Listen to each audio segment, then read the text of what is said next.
ലോക്സഭാ തെരഞ്ഞെടുപ്പ് മാമാങ്കം അന്തിമഘട്ടത്തിൽ എത്തിക്കഴിഞ്ഞു. 5 ഘട്ടങ്ങളിലായി ഇതുവരെ 427 സീറ്റിൽ പോളിംഗ് കഴിഞ്ഞു. മെയ് 25-ന് നടക്കുന്ന 6ാം ഘട്ടത്തിൽ 59 സീറ്റിലും ജൂൺ 1-ന് നടക്കുന്ന 7ാം ഘട്ടത്തിൽ 57 സീറ്റിലേക്കും വോട്ടെടുപ്പ് നടക്കും. അതായത് 116 സീറ്റിലേക്കാണ് ഇനി പോളിംഗ് ബാക്കിയുള്ളത്.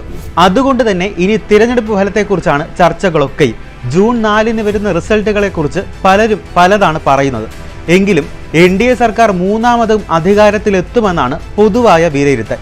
പക്ഷേ മോദിയും ഷായും ആവർത്തിക്കുന്നത് പോലെ 400 സീറ്റുകൾ നേടിയാകുമോ NDA അധികാരത്തിലെത്തുക? കേവല ഭൂരിപക്ഷമായ 272 സീറ്റുകൾ ഒറ്റയ്ക്ക് നേടി ഏറ്റവും വലിയ ഒറ്റകക്ഷിയാകാൻ BJPക്ക് കഴിയുമോ? കൃത്യമായി പറഞ്ഞാൽ സാധ്യത തുലവും കുറവാണ്. അതിന്റെ കാര്യകാരണങ്ങളാണ് നമ്മൾ ഈ വീഡിയോയിൽ ചർച്ച ചെയ്യുന്നത്. അതിനു മുമ്പായി ഗ്രൗണ്ട് സീറോ ചാനലിന് നിങ്ങൾ നൽകുന്ന എല്ലാ പിന്തുണയ്ക്കും സസ്നേഹത്തിന് നന്ദി പറയുന്നു.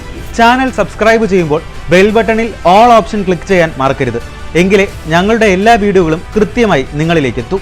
തിരഞ്ഞെടുപ്പിന് തൊട്ട് മുമ്പ് വരെ രാജ്യത്തെമ്പാടും BJP അനുകൂല തരംഗമായിരുന്നു ആഞ്ഞു വീശിക്കൊണ്ടിരുന്നതെന്ന് നമുക്ക് എല്ലാവർക്കും അറിയാം. അയോധ്യ രാമക്ഷേത്ര ഉദ്ഘാടനം കൂടി കഴിഞ്ഞതോടെ അബ് കി ബാർ മോദി സർക്കാർ എന്ന് ഉറപ്പായി കഴിഞ്ഞിരുന്നു. എന്നാൽ തെരഞ്ഞെടുപ്പ് പ്രഖ്യാപിച്ച് 1ാം ഘട്ടം പിന്നിട്ടതോടെ കാറ്റ് ഗതിമാറി വീശി തുടങ്ങി. BJPയുടെ വിജയം എളുപ്പമെന്ന് കരുതിയവർക്ക് ആ ധാരണ തെറ്റാണെന്ന് മനസ്സിലായി തുടങ്ങി. ഇന്ത്യ മുന്നണിയും NDAയും തമ്മിൽ പൊരിഞ്ഞ പോരാട്ടത്തിനാണ് ഈ തെരഞ്ഞെടുപ്പ് സാക്ഷ്യം വഹിക്കുന്നത്. പോളിംഗ് ശതമാനം കുറഞ്ഞത് NDA ക്യാമ്പിൽ ആശങ്കയുടെ കരിനിഴൽ വീഴ്ത്തി. കഴിഞ്ഞ തെരഞ്ഞെടുപ്പിൽ, അതായത് 2019 ലോക്സഭാ ഇലക്ഷനിൽ BJP നേടിയത് 303 സീറ്റാണ്. NDA മുന്നണി അധികാരത്തിലേക്ക് എത്തിയത് 353 സീറ്റോടെ. അന്ന് പുൽവാമ ആക്രമണവും ഇന്ത്യൻ സൈനികരുടെ ബാലാകോട്ട് പ്രത്യാക്രമണവും ചേർന്നുണ്ടാക്കിയ ദേശസ്നേഹ തരംഗത്തിലാണ് BJP 303 സീറ്റുകൾ നേടിയത്. ഛത്തീസ്ഗഡ്, കർണാടക, മഹാരാഷ്ട്ര, രാജസ്ഥാൻ, ബീഹാർ, നോർത്ത് ഈസ്റ്റ്, അസം, മധ്യപ്രദേശ്, ഹരിയാന, ഡൽഹി, ഉത്തരാഖണ്ഡ്, ജാർഖണ്ഡ്, ഹിമാചൽ പ്രദേശ്, ഉത്തർപ്രദേശ് എന്നീ സംസ്ഥാനങ്ങളിൽ BJP മിന്നും വിജയം നേടി. ഒരു രാഷ്ട്രീയ പാർട്ടിയുടെ മികച്ച തെരഞ്ഞെടുപ്പ് പെർഫോമൻസുകളിൽ ഒന്നായി ഇതിനെ വിലയിരുത്താം.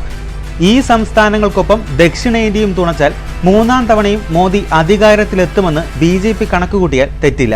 ആക്ച്വലി ഇന്ത്യ ചരിത്രത്തിൽ നെഹ്റുവിന് ശേഷം ആദ്യമായി 3ാം തവണയും അധികാരത്തിലെത്തുന്ന പ്രധാനമന്ത്രിയായി റെക്കോർഡിടാനാണ് മോദിയും കൂട്ടരും ലക്ഷ്യമിടുന്നത്. എന്നാൽ ഇത്തവണ അതത്ര എളുപ്പമാകില്ല. കാരണം കഴിഞ്ഞ തവണ കൈപ്പിടിയിൽ ഒതുക്കിയ സംസ്ഥാനങ്ങളിൽ ഇക്കുറി ജനപിന്തുണ കുറഞ്ഞു എന്നത് തന്നെ. ഇതിന്റെ കാരണങ്ങൾ വ്യക്തമാക്കാം. കർണാടകയിൽ 2ാം ഘട്ട വോട്ടെടുപ്പിൽ തന്നെ BJPക്ക് തിരിച്ചടി ഉണ്ടാകുമെന്ന് വ്യക്തമായി കഴിഞ്ഞിരിക്കുകയാണ്. പ്രജ്വൽ രേവണ്ണയുടെ ലൈംഗിക അതിക്രമ കേസുണ്ടാക്കിയ സ്ത്രീ വിരുദ്ധ വികാരത്തിൽ BJPക്ക് സീറ്റ് കുറയും എന്നുറപ്പാണ്.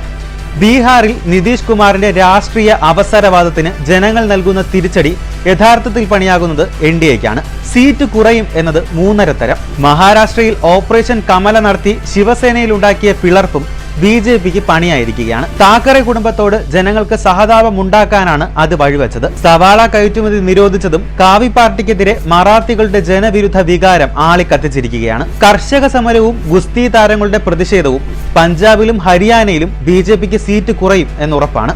ഇവിടങ്ങളിലെ ഗ്രാമങ്ങളിൽ തിരഞ്ഞെടുപ്പ് പ്രചരണത്തിനെത്തുന്ന BJP സ്ഥാനാർത്ഥികളെ ജനം അടിച്ചോട്ടിക്കുന്ന സ്ഥിതിയാണുള്ളത്. അരവിന്ദ് കെജ്രിവാളിന്റെ അറസ്റ്റോടെ ഡൽഹിയിലും പഞ്ചാബിലും ആം ആദ്മി പാർട്ടിക്ക് അനുകൂലമായ അന്തരീക്ഷമാണുള്ളത്. ഇതും BJPക്ക് തിരിച്ചടിയാണ്. ജാർഖണ്ഡിലും സ്ഥിതി വ്യത്യസ്തമല്ല. ഹേമന്ത് സോറന്റെ അറസ്റ്റോടെ BJP സ്വന്തം കുഴി തോണ്ടിയിരിക്കുകയാണെന്നാണ് വിലയിരുത്തൽ. അസമിലും നോർത്ത് ഈസ്റ്റിലും മണിപ്പൂർ കലാപത്തിലെ കേന്ദ്രത്തിന്റെ നിലപാട് ചർച്ചാ വിഷയമാണ്. തെരഞ്ഞെടുപ്പിൽ ഇത് പ്രതിഫലിക്കും എന്നുറപ്പാണ്. BJPക്ക് കൃത്യമായ തിരിച്ചടി ഉണ്ടാകുമെന്നാണ് വിലയിരുത്തൽ.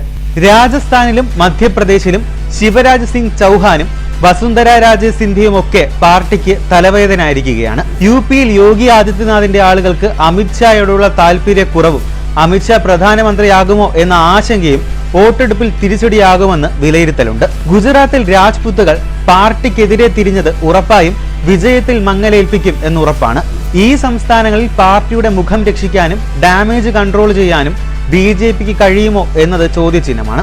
രാജ്യത്തെ സ്ത്രീ വോട്ടുകൾ BJPക്ക് അനുകൂലമാണെന്നത് വിജയത്തിൽ വലിയൊരു ഘടകമാണ്. എന്നാൽ പോളിംഗ് ശതമാനം കുറഞ്ഞത് ആ പ്രതീക്ഷയ്ക്ക് മങ്ങലേൽപ്പിച്ചിരിക്കുകയാണ്. 2 ഘട്ട ഇലക്ഷൻ ബാക്കി നിൽക്കെ BJPയുടെ വർഗീയ തന്ത്രങ്ങൾ വേണ്ട വിധം ഫലിക്കാതിരിക്കെ രാഷ്ട്രീയ നിരീക്ഷകർ ഇങ്ങനെ വിലയിരുത്തുന്നു.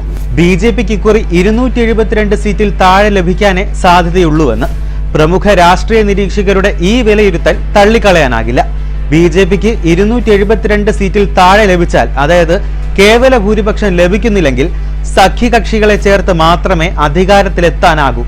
ഇത്തരത്തിൽ സഖ്യകക്ഷികളുടെ കാരുണ്യത്തിൽ 3ാം തവണ അധികാരത്തിലേറുന്ന NDAയുടെ പ്രധാനമന്ത്രിയാകാൻ നരേന്ദ്രമോദി യോഗ്യനാണോ എന്നേ ചോദിക്കാനുള്ളൂ. ഇവിടെയാണ് കെജ്രിവാളിന്റെ ബോംബ് പൊട്ടിത്തെറിക്കുന്നത്. 1 വർഷം ഭരിച്ച ശേഷം മോദി പ്രധാനമന്ത്രി പദവി അമിത്ഷാക്ക് കൈമാറുന്നുവെന്നാണ് കെജ്രിവാൾ പറഞ്ഞു വെച്ചത്. എന്നാൽ ഇത് സഖ്യകക്ഷികൾക്ക് സ്വീകാര്യമാകാൻ ഇടയില്ല എന്നത് ഉറപ്പാണ്. ഇതിലെല്ലാം ഉപരി മുന്നണി സഖ്യകക്ഷികളുടെ ഔദാര്യത്തിൽ പ്രധാനമന്ത്രി പദത്തിലിരിക്കാൻ മോദി സമ്മതിക്കുമോ എന്നത് കണ്ടറിയേണ്ടിയിരിക്കുന്നു.